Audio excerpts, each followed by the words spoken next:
आज की इस वीडियो का टॉपिक है problem on statement of financial position when acquiring associate. इस वीडियो में हम जानेंगे कि जब कोई भी कंपनी एसोसिएट को एक्वायर करती है तो उसके लिए फाइनेंशियल पोजीशन स्टेटमेंट को या स्टेटमेंट ऑफ फाइनेंशियल पोजीशन को किस तरह से बनाया जाता है, जिसके लिए हम सबसे पहले ये देखेंगे कि एसोसिएट कंपनी क्या है। जैसे कि अपनी लास्ट वीडियो में हम एसोसिएट कंपनी के बारे में जान चुके हैं कि एसोसिएट कंपनी वो कंपनी होती है जिसमें किसी दूसरी कंपनी का जो शेयर ऑफ इन्वेस्टमेंट है वो 20% से 50% के दरमियान होता है। मतलब अगर किसी कंपनी में किसी दूसरी कंपनी की इन्वेस्टमेंट 20 से 50% के दरमियान होती है तो उसे हम कहेंगे कि वो एसोसिएट कंपनी है। दूसरी जो बात हमने देखी थी वो ये थी कि एसोसिएट कंपनी के ऊपर जिस कंपनी ने इन्वेस्टमेंट की होती है उस कंपनी का कंट्रोल नहीं होता। मतलब एसोसिएट कंपनी अपनी डिसीजन मेकिंग जो है वो खुद करती है। जैसे कि लेट्स सपोज अब अगर एक एग्जांपल की बात की जाए तो यहाँ पे एग्जांपल में हमें कहा जाता है एक कंपनी है अली लिमिटेड कंपनी और दूसरी कंपनी है माजिद लिमिटेड कंपनी। हम एज्यूम करते हैं कि अली लिमिटेड कंपनी ने माजिद लिमिटेड कंपनी में ऑलरेडी 70% जो है वो इन्वेस्टमेंट की हुई है। अब यहाँ पर हमने बात की थी कि जो सब्सिडरी है उसमें मोर देन 50% इन्वेस्टमेंट होगी तो वो सब्सिडरी होगी। तो यहाँ पर माजिद कंपनी वो कंपनी है जिसमें मोर देन 50% इन्वेस्टमेंट है, 70% की इन्वेस्टमेंट है, तो इसे हम कह देंगे कि ये सब्सिडरी है। इसी तरह से हम एज्यूम कर लेते हैं कि एक और कंपनी है एसन लिमिटेड कंपनी। अब अली लिमिटेड कंपनी ये चाहती है कि वो एसन लिमिटेड कंपनी में इन्वेस्टमेंट करे। अब एसन लिमिटेड कंपनी में हम एज्यूम करते हैं कि अली लिमिटेड ने 30% इन्वेस्टमेंट की है। तो अब अगर 30% को देखा जाए तो वो 20 और 50% के मिड मिलाए करती है। तो इसका ये मतलब हो गया कि एसन लिमिटेड कंपनी हो जाएगी अली लिमिटेड कंपनी की एसोसिएट कंपनी। अब यहाँ पर हमने एक और बात सीखी थी कि जब भी कंसोलिडेशन की जाती है तो वो सिर्फ और सिर्फ तब की जाती है जब कंपनी के लिए सब्सिडरी कंपनी हो। तो यहाँ पर अली लिमिटेड और माजिद लिमिटेड जो है उनके लिए कंसोलिडेशन की जाएगी, लेकिन एहसन लिमिटेड के लिए कंसोलिडेशन नहीं की जाएगी क्योंकि वो एसोसिएट कंपनी है।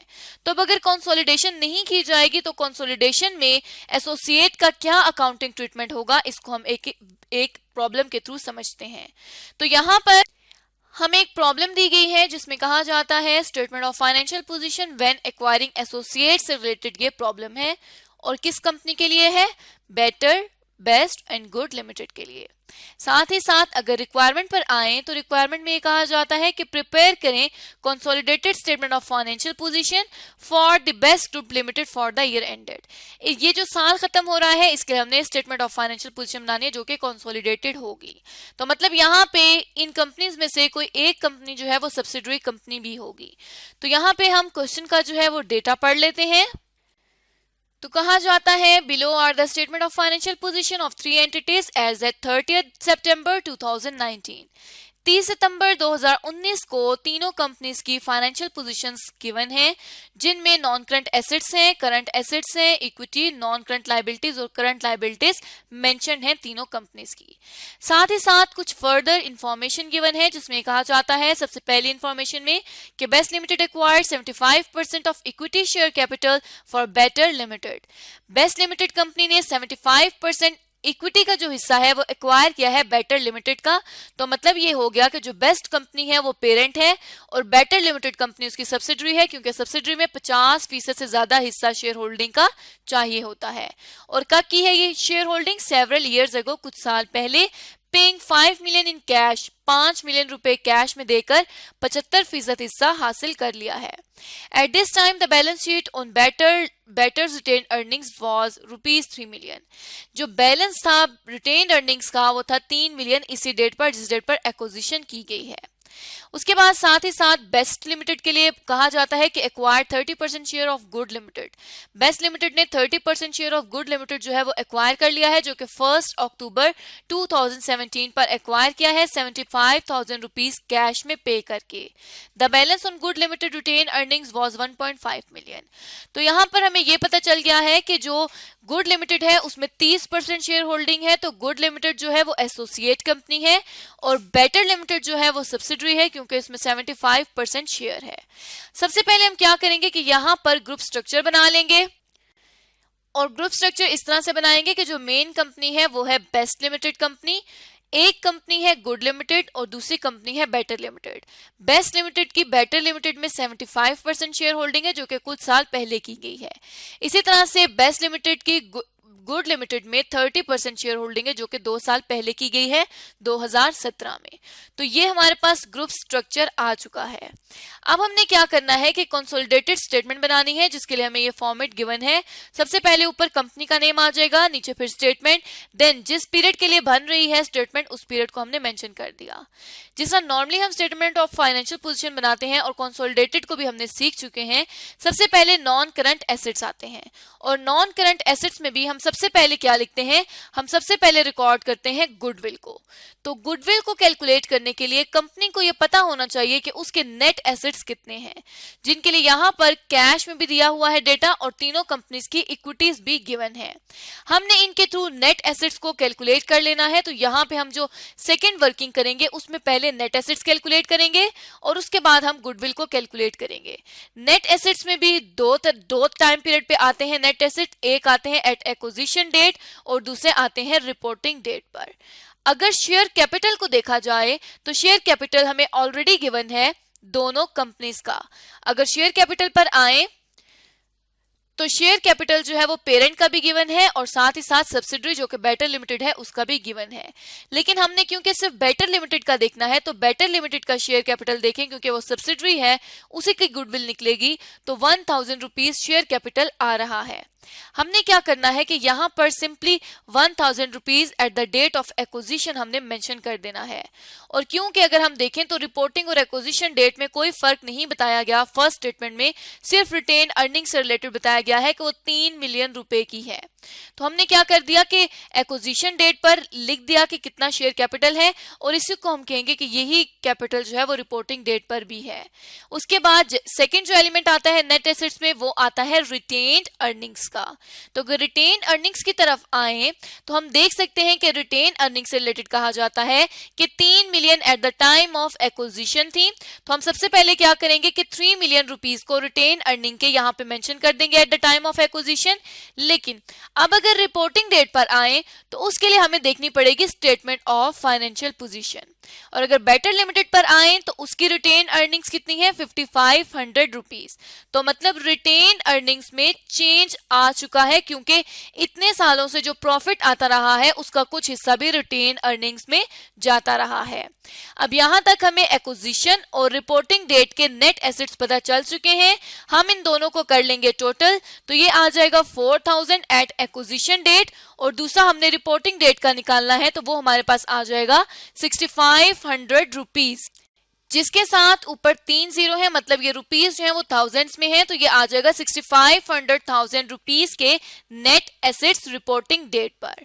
अब हमने बात की थी कि नेट एसेट्स के बाद सेकंड जो वर्किंग होती है हमारे पास कंसोलिडेशन में वो होती है गुडविल की। तो हमने कैलकुलेट करनी है गुडविल। गुडविल किस तरह से कैलकुलेट की जाती है कंसोलिडेशन में, उसको भी हम पीछे वीडियोस में सीख चुके हैं, जिसमें सबसे पहले ये देखेंगे कि पेरेंट ने जो शेयर होल्डिंग की हुई है, जो इन्वेस्टमेंट की हुई है, उसकी फेयर वैल्यू क्या है। उसमें हमारे पास दो तरह के आइटम्स आते हैं। अब क्योंकि यहां पर जो कंपनी आएगी वो आ जाएगी बेटर लिमिटेड, और अगर बेटर लिमिटेड को देखा जाए तो बेटर लिमिटेड का 75% हिस्सा जो है वो एक्वायर किया हुआ है बेस्ट लिमिटेड ने। मतलब अगर इसके ऊपर 75% बेस्ट लिमिटेड ने किया हुआ है तो इस 75% के ऊपर कंट्रोल है बेस्ट लिमिटेड का। लेकिन जो 25% रिमेनिंग हिस्सा है उसको नॉन कंट्रोलिंग इंटरेस्ट, जिसे हम एनसीआई कहते हैं, उन्होंने लिया हुआ है। तो इसके ऊपर कंपनी का कंट्रोल नहीं है, इसे हम इसे कहेंगे नॉन कंट्रोलिंग इंटरेस्ट। तो ये टोटल बन जाएगा 100%। तो अब जो गुडविल आएगी उसके लिए जो इन्वेस्टमेंट की फेयर वैल्यू है उसको हमने पेरेंट और सबसे पेरेंट के जो शेयर होल्डिंग है 75% और नॉन कंट्रोलिंग इंटरेस्ट दोनों में कैलकुलेट करना है। तो सबसे पहले ये हम लिखते होते हैं हमेशा एक्विजिशन की डेट पे। सबसे पहले हम ये देखेंगे कि कितने पैसे देके पेरेंट ने इस कंपनी को एक्वायर किया है।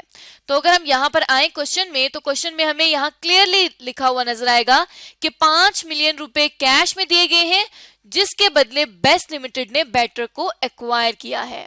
तो हम यहाँ पर क्या करेंगे, 5000 रुपीज लिख देंगे, क्योंकि ऊपर रुपीस थाउजेंड्स में है, ये आ गया हमारे पास कैश। उसके बाद फेयर वैल्यू ऑफ एनसीआई हमने कैलकुलेट करनी है, और उसके लिए अगर हम क्वेश्चन पर आए तो ये जो 6 वाली हमारे पास एडिशनल इंफॉर्मेशन है उसमें कहा जाता है कि non controlling interest are valued using fair value method. Non controlling interest को ऑलरेडी फेयर वैल्यू मेथड पर रखा गया है और the fair value of non controlling interest at the date of acquisition was 1.6 million rupees. मतलब ये हुआ कि नॉन कंट्रोलिंग इंटरेस्ट की एक्विजिशन की डेट पर जो फेयर वैल्यू है वो 1.6 मिलियन है। तो अब यहां पर अगर हम आए अपनी जो हमारे पास एडजस्टमेंट है उसमें, तो हम यहां पर लिख देंगे कि फेयर वैल्यू ऑफ एनसीआई जो है वो कितनी है 1.6 मिलियन, जिसको हम यहां पर 1600 रुपीस लिख देंगे। अब ये वो पैसे आ गए, ये वो कंसिडरेशन आ गई जो कि कंपनी को परचेज करते हुए पे की गई है, उसकी फेयर वैल्यू कितनी है 6600 रुपीस। अब यहां पर हमने लेनी थी फेयर वैल्यू ऑफ कंसिडरेशन जो कि हम ले चुके हैं 6600 रुपीस। इसमें से लेस कर देनी है वो फेयर वैल्यू जो कि नेट एसेट्स की थी at the time of acquisition. तो हम यहां पर fair value of net assets at the time of acquisition देखें, और हम एक्विजिशन के टाइम पे क्यों देख रहे हैं बार बार, क्योंकि गुडविल जो है वो एक्विजिशन के टाइम पे ही मेजर की जाती है कि जब कंपनी को एक्वायर किया गया है तो उसमें परचेज्ड गुडविल कितनी है, क्योंकि कंसोलिडेशन के मुताबिक और गुडविल के स्टैंडर्ड के मुताबिक भी हम गुडविल को तभी कैलकुलेट करते हैं जब कोई कंपनी परचेज की जाती है। तो अगर fair value of net asset at time of acquisition देखें तो यहां पर वो नजर आ रहे हैं 4000 रुपीस के। तो यहां पे हम उस 4000 को लेस कर देंगे तो हमारे पास आ जाएगी टोटल गुडविल। अब गुडविल के लिए हम क्या करेंगे कि इस 6600 रुपीस में से 4000 को लेस कर देंगे तो ये आ जाएगा 2600 रुपीस, मतलब 2600 रुपए की टोटल गुडविल है जो कि बेस्ट लिमिटेड ने कमाई है बेटर लिमिटेड को एक्वायर करने के टाइम पर। तो मतलब ये हो गया कि अब जब कंसोलिडेशन हमने consolidated statement of financial position बनानी है तो उसमें सबसे पहले जो है वो गुडविल लिखनी है जो कि 2600,000 रुपीस की आ चुकी है। उसके बाद हम अगेन क्वेश्चन पर चलेंगे और वन बाय वन तमाम एसेट्स को रिकॉर्ड करेंगे और उनसे रिलेटेड एडजस्टमेंट्स को पढ़ेंगे। सेकंड पे आते हैं प्रॉपर्टी प्लान एंड इक्विपमेंट। अगर देखा जाए तो हमने कहा था सिर्फ दो कंपनीज कंसोलिडेट होती हैं जो कि बेटर लिमिटेड और बेस्ट लिमिटेड हैं, क्योंकि ये आपस में पेरेंट और सब्सिडरी हैं। गुड लिमिटेड को हम यहाँ पर ऐड नहीं करेंगे। तो अभी तक हम नॉर्मली जिस तरह करते हैं उसी तरह करेंगे, प्लांट प्रॉपर्टी एंड इक्विपमेंट में इन दोनों को ऐड कर देंगे। उसके लिए हम क्या करेंगे कि यहाँ पर पहले लिखेंगे कि प्लांट प्रॉपर्टी एंड इक्विपमेंट जो है वो नॉन करंट एसेट है और 14,000 रुपए कंपनी बेस्ट के हैं और 7500 रुपीज बेटर कंपनी के हैं। जब इन दोनों को ऐड किया तो 21,500 रुपीज का हमारे पास प्लांट प्रॉपर्टी एंड इक्विपमेंट आ चुका है। अब यहां तक हम नॉन करंट एसेट्स के दो आइटम्स को रिकॉर्ड कर चुके हैं। मजीद इस क्वेश्चन को कंप्लीट करने के लिए हम अगली वीडियो में देखेंगे कि किस तरह से problem on consolidated statement of financial position when acquiring associate को हम कंप्लीट कर सकते हैं।